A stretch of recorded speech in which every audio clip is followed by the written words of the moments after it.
Pada tahun 2024, sebuah peristiwa bintang langka dan menakjubkan akan menerangi langit dapat diamati dari mana saja di bumi ke arah rasi Corona Borealis. Di pusat fenomena ini terdapat bintang T Corona Borealis atau TCRB, sebuah sistem biner unik yang terdiri dari dua bintang berbeda. Namun, apa yang membuat pasangan bintang ini begitu luar biasa? Sebuah penelitian terbaru yang dilakukan oleh para ilmuwan dari Louisiana State University yang diterbitkan dalam jurnal astronomi ternama, mengungkapkan bahwa sistem ini mungkin berada di ambang ledakan dahsyat, peristiwa yang dikenal sebagai nova, yang diprediksi terjadi tepat pada tahun 2024. Lalu, apa sebenarnya yang mendefinisikan sebuah nova, dan bagaimana para ilmuwan dapat memprediksi dengan begitu tepat kapan pertunjukan kosmik ini akan terjadi? Ikuti terus untuk mengungkap misteri-misteri ini. T Corona Borealis, sistem biner ini memiliki magnitudo 10, hampir tidak terlihat dengan mata telanjang dan sulit diamati bahkan dengan teleskop amatir. TCRB bukanlah bintang tunggal, melainkan pasangan bintang yang terdiri dari dua benda langit dengan karakteristik berbeda. Menariknya, sistem biner seperti ini sangat banyak ditemukan di galaksi kita. Ada hipotesis menarik yang menyatakan bahwa miliaran tahun lalu, matahari kita mungkin pernah memiliki bintang pendamping, dengan keduanya mengorbit pusat gravitasi yang sama. Saat ini, teori ini masih diperdebatkan di kalangan ilmiah, dengan banyak astronom menganggap masuk akal bahwa bintang kita pernah menjadi bagian dari sistem biner di masa lalu yang sangat jauh. Sistem bintang ganda sangat menarik bagi para peneliti karena memungkinkan studi tentang bagaimana benda-benda langit berinteraksi dan saling memengaruhi evolusinya. Dalam sistem seperti ini, bintang-bintang disebut sebagai komponen, masing-masing menunjukkan sifat fisik dan perilaku yang unik. Sistem biner TCRB terdiri dari raksasa merah dan katai putih yang berbagi pusat gravitasi bersama, menyelesaikan satu orbit setiap 228 hari. Orbit mereka hampir melingkar dengan kemiringan 67 derajat, dan kedua bintang tersebut berada dalam jarak yang sangat dekat, hanya terpisah 0,54 unit astronomi. Sebagai perbandingan, jarak ini lebih kecil daripada jarak antara Venus dan Matahari. Kedekatan ini mengakibatkan interaksi gravitasi yang intens antara kedua bintang. Raksasa merah, komponen terbesar dalam sistem ini, berada dalam fase akhir evolusi bintangnya dan akan segera berubah menjadi katai putih. Sementara itu, objek terpanas dalam pasangan ini adalah katai putih yang dikelilingi oleh piringan akresi. Piringan inilah yang bertanggung jawab atas fenomena nova. Tetapi bagaimana tepatnya hal ini terjadi? Proses terbentuknya nova. Nova adalah peristiwa astronomi sementara yang menciptakan ilusi seolah-olah ada bintang baru di langit. Karena itu dinamakan nova, berasal dari bahasa Latin yang berarti baru. Kilatan cahaya tiba-tiba ini dapat bertahan selama berminggu-minggu atau berbulan-bulan, meskipun sebenarnya bukan kelahiran bintang baru, melainkan ledakan cahaya yang, jika diamati dari bumi, terlihat seperti kemunculan bintang baru. Namun, apa mekanisme di balik nova? Nova terjadi ketika dua bintang deret utama membentuk sistem biner. Meskipun biasanya serupa, seringkali salah satunya memiliki massa yang lebih besar. Bintang yang lebih masif akan menghabiskan bahan bakar nuklirnya lebih cepat, sehingga mencapai tahap evolusi akhir sebelum pasangannya. Ketika salah satu bintang berubah menjadi raksasa merah, proses penuaannya dimulai, lapisan luarnya terlontar, dan semua unsur yang disintesanya selama hidupnya tersebar ke angkasa, membentuk nebula planetaria. Setelah seluruh selubung gasnya terlepas, yang tersisa hanyalah inti bintang, yang kemudian menjadi apa yang kita sebut katai putih. Meskipun ukurannya kecil dan tampak dingin, jenis bintang ini menyimpan massa yang cukup besar. Sebuah katai putih dapat memiliki massa setara dengan matahari, tetapi dengan dimensi yang mirip dengan bumi. Saat ini, katai putih tetap terhubung secara gravitasi dengan bintang pendampingnya yang belum mencapai fase akhirnya, dan keduanya terus berputar mengelilingi pusat gravitasi bersama. Ketika bintang kedua mencapai akhir siklus hidupnya, ia mengikuti jalur yang mirip dengan bintang pertama. Pertama mengembang sebagai raksasa merah, kemudian mulai kehilangan lapisan luarnya yang kaya akan hidrogen secara bertahap. Pada saat inilah fenomena menakjubkan terjadi. Materi yang dikeluarkan oleh bintang kedua mulai tertarik oleh pendampingnya, yaitu katai putih. Dengan demikian, katai putih terus mengakumulasi materi dari bintang tetangganya, membentuk piringan akresi di sekitarnya yang terutama terdiri dari hidrogen. Karena terdiri dari materi degenerasi, katai putih tidak memungkinkan ekspansi hidrogen yang ditangkap, tetapi suhunya naik secara drastis, mengubahnya menjadi hidrogen terionisasi. Di permukaan katai putih, fusi hidrogen dapat terjadi secara seimbang, menghasilkan emisi sinar X yang halus. Namun, pembakaran hidrogen ini seringkali tidak stabil secara termal, dengan cepat berubah menjadi elemen yang lebih berat. Transmutasi hidrogen menjadi elemen lain memicu reaksi eksotermik, menghasilkan energi yang sangat besar. Hal ini mengusir gas sisa dari permukaan katai putih, menciptakan emisi cahaya yang intens selama ledakan. Fenomena ini dikenal sebagai nova, ditandai dengan peningkatan kecerahan bintang secara tiba-tiba. Peningkatan kecerahan dapat terjadi secara tiba-tiba atau bertahap, dan setelah puncaknya, kecerahan akan meredup hingga bintang kembali ke luminositas biasa. Periode yang diperlukan bagi nova untuk menurun sekitar 2 atau 3 magnitudo setelah mencapai puncak kecerahannya bervariasi, tergantung pada ukuran bintangnya. Nova besar umumnya membutuhkan waktu kurang dari 25 hari untuk mengurangi 2 magnitudo, sementara yang lebih lambat bisa memakan waktu lebih dari 80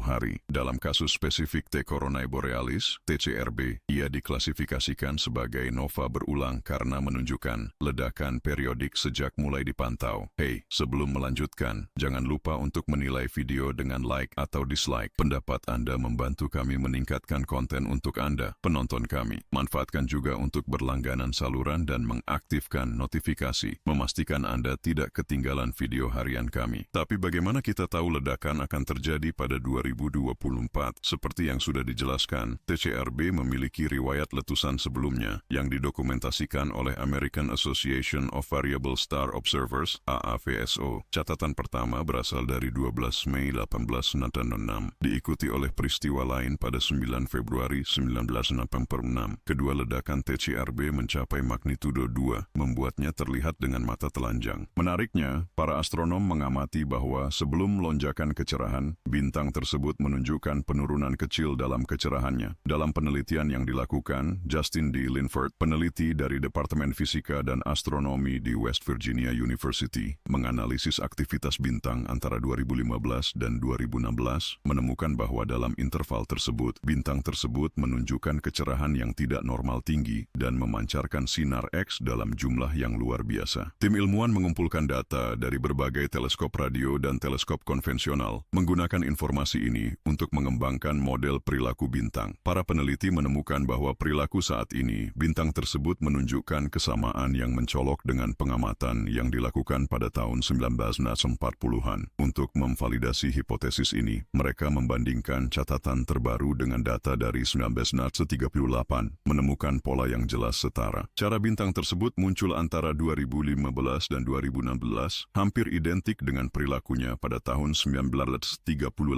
tepat 8 tahun sebelum terjadinya nova pada tahun 1946. Arsip astronomi saat ini memperkuat kesimpulan ini, mengkonfirmasi catatan sejarah tentang letusan TCRB sebelumnya pada tahun 1945, setahun sebelum peristiwa ledakan tahun 1946.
Untuk para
Para fenomena ini meningkatkan kecerahannya hingga 8 magnitudo, membuatnya terlihat tanpa bantuan instrumen. Menurut data RAW, pada tahun 2023 TCRB menunjukkan penurunan kecerahan tepat 7 tahun setelah peristiwa serupa di tahun 2016. Ini mengonfirmasi bahwa, tanpa keraguan, TCRB akan meledak pada tahun 2024, menghasilkan nova yang terlihat dengan mata telanjang, dan berikut cara serta lokasi untuk mengamatinya. Untuk memperjelas, kami menghindari berlebihan. Ini adalah peristiwa sekali seumur hidup yang tidak akan terulang dalam 8 dekade mendatang. Namun berbeda dengan gerhana matahari pada 8 April, pengamatannya akan membutuhkan persiapan lebih. TCRB adalah bintang bermagnitudo 10, tidak terlihat dengan mata telanjang, dan menemukannya tanpa keakraban dengan teleskop akan menjadi tantangan. Tanggal pastinya juga masih belum pasti. Perkiraan menunjukkan jendela waktu antara April hingga September tahun ini. Ketika terjadi, carilah bintang bermagnitudo 2 di langit. Bintang dalam kisaran ini tidak secemerlang yang dibayangkan. Mulai dari magnitudo 1, mereka sudah sulit dikenali. Sebagai panduan, TCRB terletak di rasi Corona Borealis, tepat di bawah mahkota, di sebelah kiri bintang Alpha. Dalam kondisi normal, Corona Borealis tampak sebagai lengkungan setengah lingkaran kecil di antara rasi Bootes dan Hercules. Di lokasi ini, TCRB akan muncul sebagai titik cahaya baru, melonjak dari magnitudo +10 ke +2, dengan kecerahan setara bintang kutub. Pada puncaknya, ia akan tetap terlihat dengan mata telanjang selama beberapa hari sebelum menghilang, mungkin untuk 80 tahun ke depan. Terakhir, penting untuk diingat bahwa bintang ini terletak sekitar 3.000 tahun cahaya dari planet kita. Pada dasarnya, cahaya yang kita lihat sekarang berasal darinya 3 milenium lalu, dan kita baru akan mengetahui apa yang sebenarnya terjadi padanya saat ini di tahun 5024. Inilah nova yang akan segera kita amati. Fenomena ini sudah terjadi 3.000 tahun yang lalu, tetapi cahayanya baru sampai kepada kita sekarang. Jadi, apa tebakanmu? Pada hari apa tahun ini kamu percaya nova dari TCRB akan terlihat? Tinggalkan prediksimu di komentar.